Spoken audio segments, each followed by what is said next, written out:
What if the monsters from bedtime stories actually walked among us? In shadows, behind legends, hidden in plain sight, some of them might have been real. By the end of this video, you'll discover 7 mythical creatures whose stories are rooted in surprising and sometimes terrifying real-world evidence. We're about to uncover the chilling truths behind creatures thought to be pure legend, from ancient Egyptian icons to Japanese demons said to still walk among us. The first on our list is known as the bloop. This name comes from a sound recorded back in 1997. To many, it seemed like a signal from an enormous sea creature lurking in the darkest depths of the ocean. The sound was so powerful, it was detected by sensors thousands of miles apart. At first, scientists could not explain it. It matched neither any known marine life nor man-made source. Few know the sound was recorded near the legendary site of R'lyeh, the sunken city linked to Cthulhu in Lovecraft stories. This coincidence stirred theories. Was the bloop connected to something ancient and terrifying sleeping beneath the waves? Today, most researchers believe it was the noise of an ice quake, a glacier breaking apart underwater. Still, enthusiasts of the unknown disagree. They suggest it may have been the call of a creature beyond our imagination. Whether the bloop came from a living being remains unsolved, but one thing is certain. The sound captured the world's imagination and reminded us how much of the ocean remains a mystery. If something unknown can hide in the deep, some sit in plain sight, stone-faced guardians hiding atop cathedrals, watching us from above. Have you ever looked up at an old cathedral and noticed those strange stone figures perched along the roof? Those eerie winged statues are called gargoyles, and their backstory is far more curious than most people realize. Gargoyles began appearing over 7 centuries ago in France. The earliest records date to the 13th century, when they were added to Gothic cathedrals like the well-known Notre Dame in Paris. But the word gargoyle traces back to an even older tale about a dragon named Gargouille, said to have been defeated by Saint Romanus. At first, gargoyles had a practical use. They served as water spouts, channeling rain away from the sides of buildings. But that leads to the big question: why were they carved to look so frightening? Back in medieval times, many believed these fearsome statues acted as guardians. People thought they could ward off dark spirits and protect churches and nearby towns, but the legends didn't stop there. Some stories claimed that gargoyles didn't just sit still. They came to life after sunset. According to these tales, they would roam the streets at night, chasing away demons and keeping watch over the city. When the sun rose, they would return to their stone forms. So, could gargoyles be real? There's no evidence of statues turning into living creatures. Still, the idea behind them isn't so far-fetched. In the natural world, many animals act as protectors of their space. Owls, hawks, and other predators defend their territory, much like the gargoyles in old stories. Even today, cities place fake predator statues on rooftops to scare off pests like pigeons, just like gargoyles once did in the past. So, the next time you pass by an old church or cathedral, take a moment to glance upward. You might just feel like something is watching. And now, let's look at one of the most puzzling and feared creatures in recent folklore, the chupacabra. The name means goat sucker, which fits its disturbing reputation. It's mostly known for targeting farm animals, especially goats, and leaving them completely drained of blood. The first known sighting happened in Puerto Rico in the year 1995. People began discovering livestock with puncture marks on their necks. No blood, no signs of struggle. The news spread fast, and soon similar reports appeared in Mexico and across the United States. So, what exactly does this creature look like? Descriptions vary widely.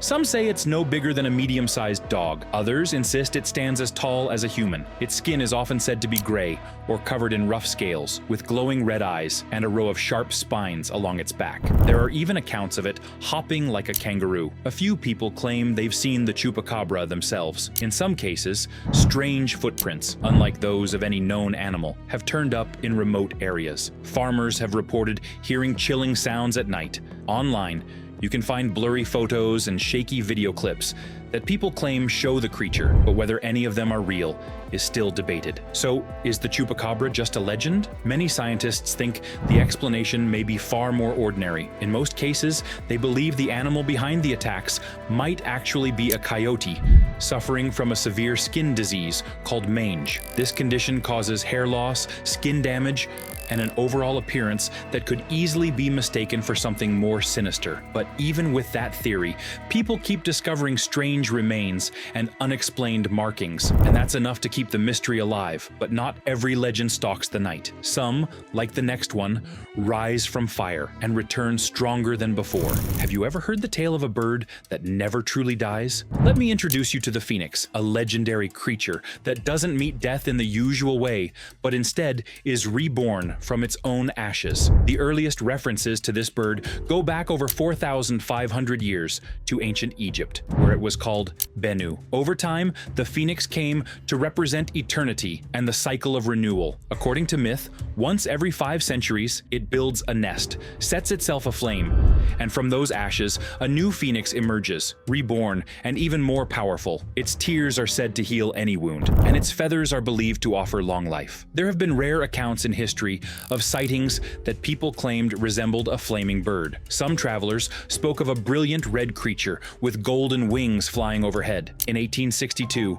a report in the United States described a fiery bird spotted above the Arizona desert at sunset. In 2013, a viral photo made the rounds online, appearing to show a firebird gliding above the Brazilian rainforest. Later, it turned out to be a trick of the light, a visual illusion caused by the angle of the sun. These days, the phoenix shows up everywhere, on crests, logos, and in countless forms of entertainment. You'll find it in films like Harry Potter, Fantastic Beasts, and in myths passed down across many cultures. But is the phoenix real? From a scientific standpoint, no. Still, as a symbol of rebirth and perseverance, it has lived on in stories and imaginations for thousands of years. Even if the phoenix never flew through the skies, its story continues to lift us. But the next creature isn't here to inspire. It exists to challenge us with silence, riddles, and stone. Now let's turn to another legendary creature, the Sphinx. This figure isn't just a stone statue from Egypt or a name from old tales.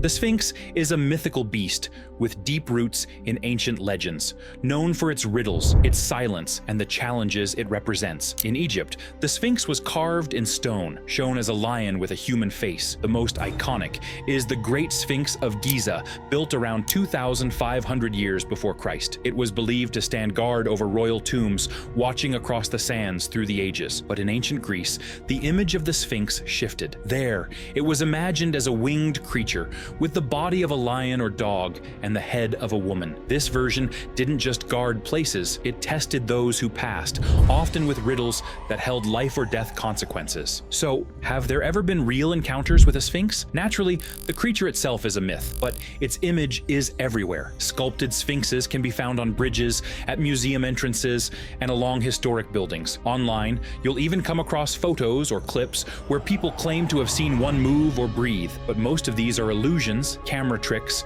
or just wishful thinking. Still, the idea of the Sphinx continues to hold power. It stands for secrets, puzzles, and the unknown. And if the Sphinx were to appear in today's world, maybe it wouldn't be guarding temples in the desert. Maybe it would perch high atop a skyscraper in a busy city, quietly observing the chaos of everyday life below. And not far from the realm of riddles are creatures far more fearsome, ones born to punish, not to puzzle. The next creature we'll explore is the Oni, one of the most iconic demons in Japanese folklore, known for their bright red or deep blue skin, sharp horns, and fierce expressions. Oni have long stood as symbols of fear, punishment, and the unknown. But what exactly are they? References to Oni go back to early Japanese records like the Nihon Shoki, written in the year 720, and the Kojiki from 712. In those early texts, Oni were described as spirits tied to the underworld, punishers of those who had done wrong. As time went on, their appearance shifted. They became larger-than-life monsters with a humanoid shape, not unlike the ogres found in Western tales. Within Japanese Buddhist teachings, Oni were often cast as guardians of hell, their job to carry out punishment on those who had committed serious sins. Even though Oni are mythological, stories of strange encounters have been passed down for generations. Some rural communities believed Oni lived deep in the forests or up in the mountains, stepping out after dark to scare those who wandered too far from home. Even today, traces of this belief remain. During the Setsubun festival, people still toss roasted soybeans and shout "Oni wa soto," which means demons out, to chase away harmful spirits. You can even find photos and tales online claiming to show Oni in modern settings, though most of these are either imaginative artwork or playful hoaxes. Nowadays, Oni appear everywhere, in comics, films, animated series, and video games. They've shown up in stories like Demon Slayer, Onimusha, Nioh, and in tattoo designs. Over the years, Oni have become more than just villains. In some stories, they represent not only punishment, but also strength, justice, and protection. But what if a creature didn't come to harm you, but to protect you, even while you sleep? If you've ever felt there's more to myths than fantasy, more to fear than fiction, consider sharing this with someone who still believes in monsters. Now, let's move on to a very different creature, the Baku, often called the Dream Eater of Japanese legend. Unlike most spirits or demons, the Baku isn't feared. It's welcomed. For centuries, people have believed it guards against nightmares, acting as a gentle protector during sleep. The earliest stories about Baku trace back to 14th century Japan. Its appearance varied from tale to tale. In some versions, the Baku had the head of an elephant, the paws of a tiger, the body of a bear, and the tail of an ox. Other descriptions made it seem more like a giant tapir with glowing yellow eyes and a presence that filled the room. Its size also changed with each telling, sometimes as small as a large dog, sometimes as massive as a shadow that could stretch across a person. There was a common belief that if you said aloud before falling asleep, "Baku, eat my dream," the creature would come and consume your nightmare, sparing you from restless sleep. But there was also a warning. If the Baku remained hungry, it might take away your peaceful dreams too, leaving you with nothing at all. Has anyone really seen a Baku? Of course, there's no proof that the creature exists in the physical world. Still, its presence is woven through Japanese culture. You'll find its image carved into wooden charms, drawn on ancient scrolls, and placed in temples as a sign of spiritual comfort. In modern times, Baku continues to appear in animated shows, children's books, and even toys designed to guard a child's dreams. Among all mythical creatures, Baku stands out. People don't fear it. They call on it for peace. And maybe that's the real power of myth. Not that these creatures walk among us, but that something in us still believes they might. Mythical creatures have always had a place in human imagination. Some are terrifying, some are awe-inspiring, but all of them invite us to ask the same question. What if there's a grain of truth behind the legend? If you liked this story, make sure to like and subscribe. There are plenty more myths and mysteries still to explore.